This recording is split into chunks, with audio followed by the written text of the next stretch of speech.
Page 10. Oh, what a beautiful morning. 3/4 time signature. Again, we're using the white keys, but now we have a few accidentals. So now we're going to use a black key occasionally. Yeah, that's okay. We can do that. Let's check out the notes and the rhythms for the hands. I'm going to kind of take both hands together here for the most part. I like to take it one hand at a time, but this works out well. I think I can do both hands together. You're starting out in the right hand with fifth finger on G here. That puts your hand in this position. And when the left hand comes in, you have a C and a G and a 5 and a 1. That puts your hand in this, so we're in C position here. Not going to stay there, but that's where we are for now. You have 2 beats in the first measure. So we're coming in on beat 2. There should be another measure somewhere with 1 beat in it. If you look at the end, at the bottom of page 11, you see 1 beat in that measure. That's it. That's beat 1. We come in on beat 2. So it's 2, 3, and then this all comes down together. 1. And you'll notice this left hand is tied all the way across. So that once you play that, you're going to hold it out for the rest of the line. All 3 of those are tied together. Second line's the same or similar.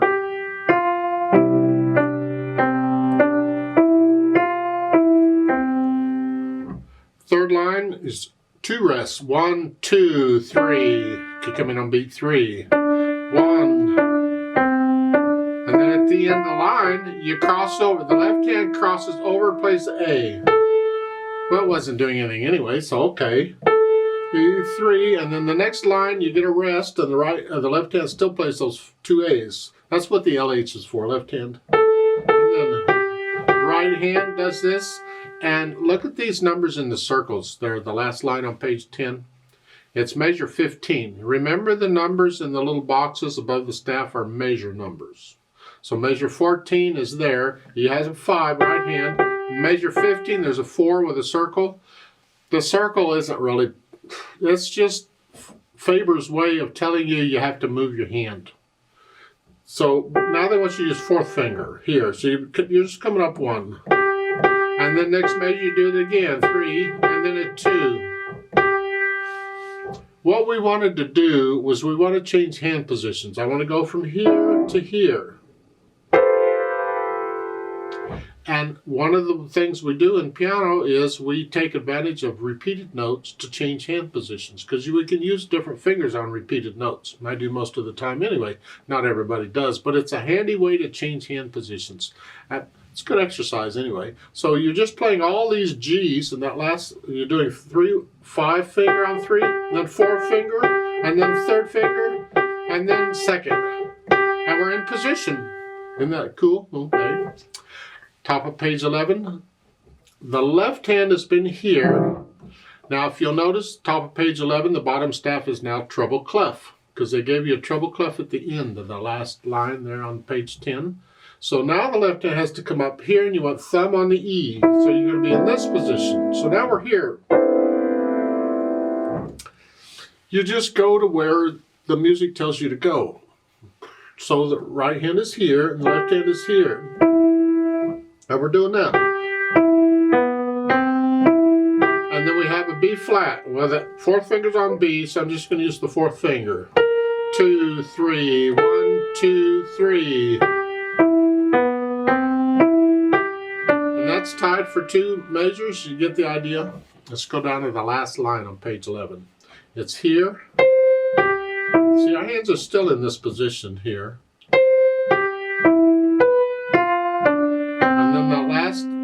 Quarter note, there's a C and an E in the left hand and a C in the right hand for 1 beat. I went through that kind of fast. You go through and just get the hands to work together, and then go back through it a few 100 times or whatever, and get rid of the hesitations. You go slow as you got to go, it doesn't matter, but the beat has to be a steady beat from beginning to end. With one exception, which I'll come to in a minute. As far as articulation goes, they don't really give you anything. I suggest you follow the sentences and the words, and when you come to a comma or a rest or something, you lift up. So this first line here, connect all that together. Then you lift up for the rest, and then connect all the second line together. See, they don't always give you a curved line. You have to kind of, what do they want me to do? And I do that with each of these lines on page 10, connect the whole line together. So in the third line at the end, the last two measures here, connect all that together. Here. Now on page 11, they did give you the curved lines. I don't know why they didn't give you curved lines on page 10, but the idea is connect them all together. And then lift up at the end of the line. It's like taking a breath. You just a little lift is all that is. Again, the end of the line, lift up. Lift up. No, I disagree with that. On the last line on page 11, connect the first three measures together. Connect all that together. I don't know why they're slurring it that way. I don't like that. If I slur it that way, it's... Oh, yuck. And then the last note has a staccato. See the little dot? Nice wrist staccato here, just short. So the last line again is here. 1, 2, 3, 1. Okay. Now that fermata at the end of page 10, you're going to hold it. Just hold that off as long as you feel right. When I do it with a metronome, I double it, and so I'll hold it for 4 counts instead of 2. And then the rest is in time again. You start it, hold, rest. So you get 1 beat rest before you go on. Dynamics, again, they apply to the melody at the beginning. Moderately soft. Whatever you think mezzo piano moderately soft is, MP, sort of soft. It's not soft, it's sort of soft. The left hand needs to, if you can, make this left hand very soft. We want to hear the melody.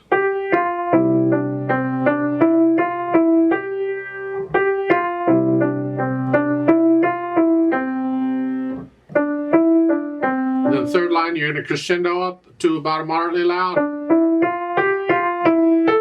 Don't get moderately loud till that A.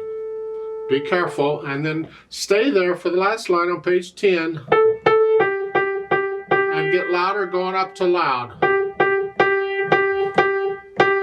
That loud, that half note is loud. Plus, just to make it more fun, they put in a retardando there in the third measure. It's measure 15. The RIT, gradually slow down. So that line would be...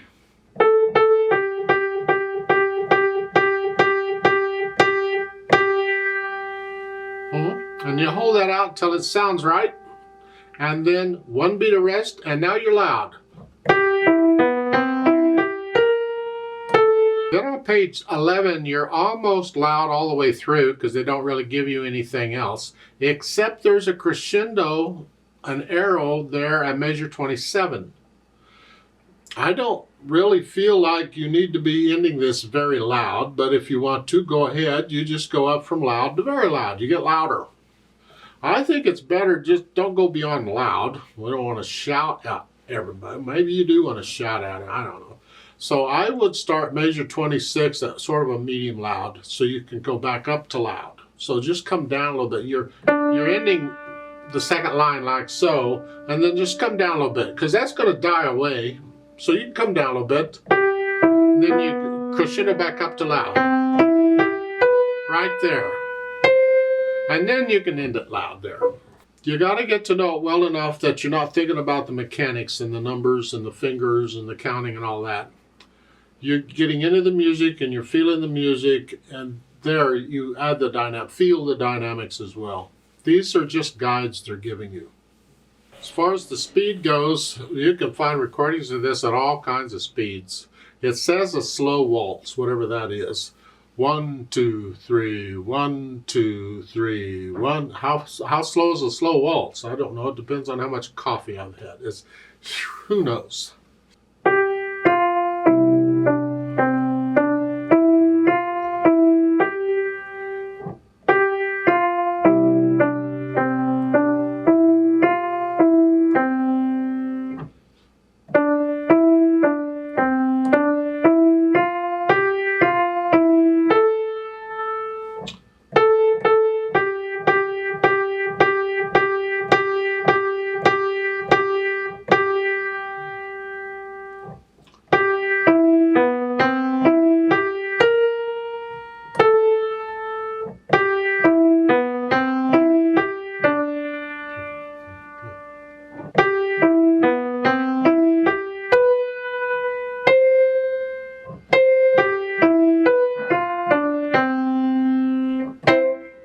At the top of page 11, I didn't point it out before, there's an odd tempo there. Odd tempo means resume the speed you were going before you changed it. Well, we had a retardando at the bottom of page 10. We slowed down.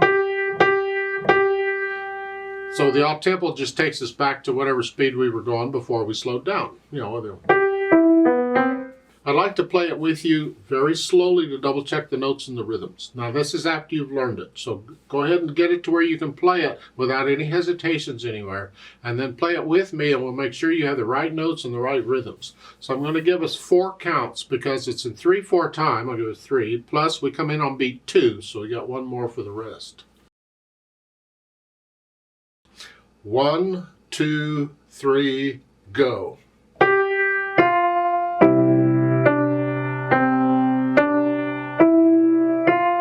1, 2, 3, rest.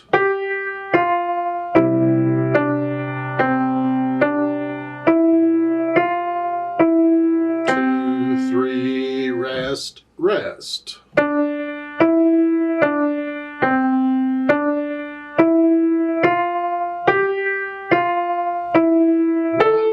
2, 3, rest.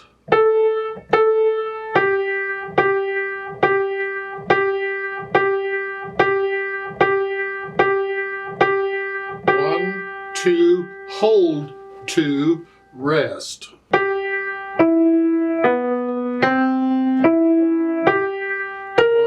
2, 3. 1, 2, 3.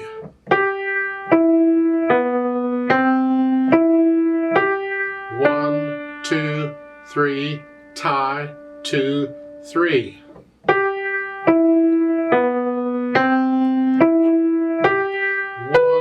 2, 3. 1, 2, 3.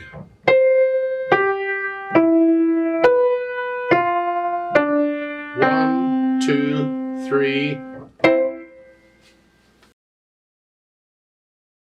There's a duet at the bottom of this. I'd like to play that, and you play what you just played.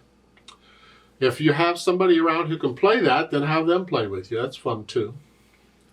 I'll give us 4 counts, and then you come in. Now, the duet part has rests on your first 2 notes, but I'll go ahead and play those notes with you to get you going, and then I'll do the duet part. For the fermata, let's hold that for 4 counts. We got to stay together. We'll just hold 4 counts and then do the rest and then go on. I can't slow down or any of that. We're going to do this with a metronome. Now, as usual, I need you to go up an octave. So just pretend middle C is not here, but it's going to be up here. So instead of starting down here, you're starting up here. Because I need these notes sometimes, and it sounds better if you're higher up. So just do it up here. Like that. So go ahead and put your hands up here, and here we go. 1, 2, 3, go. 2,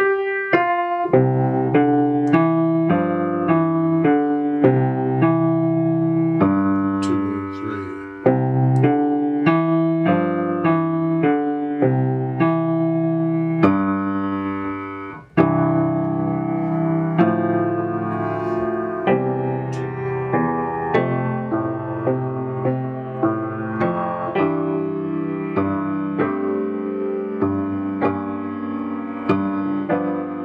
Hold 2, rest.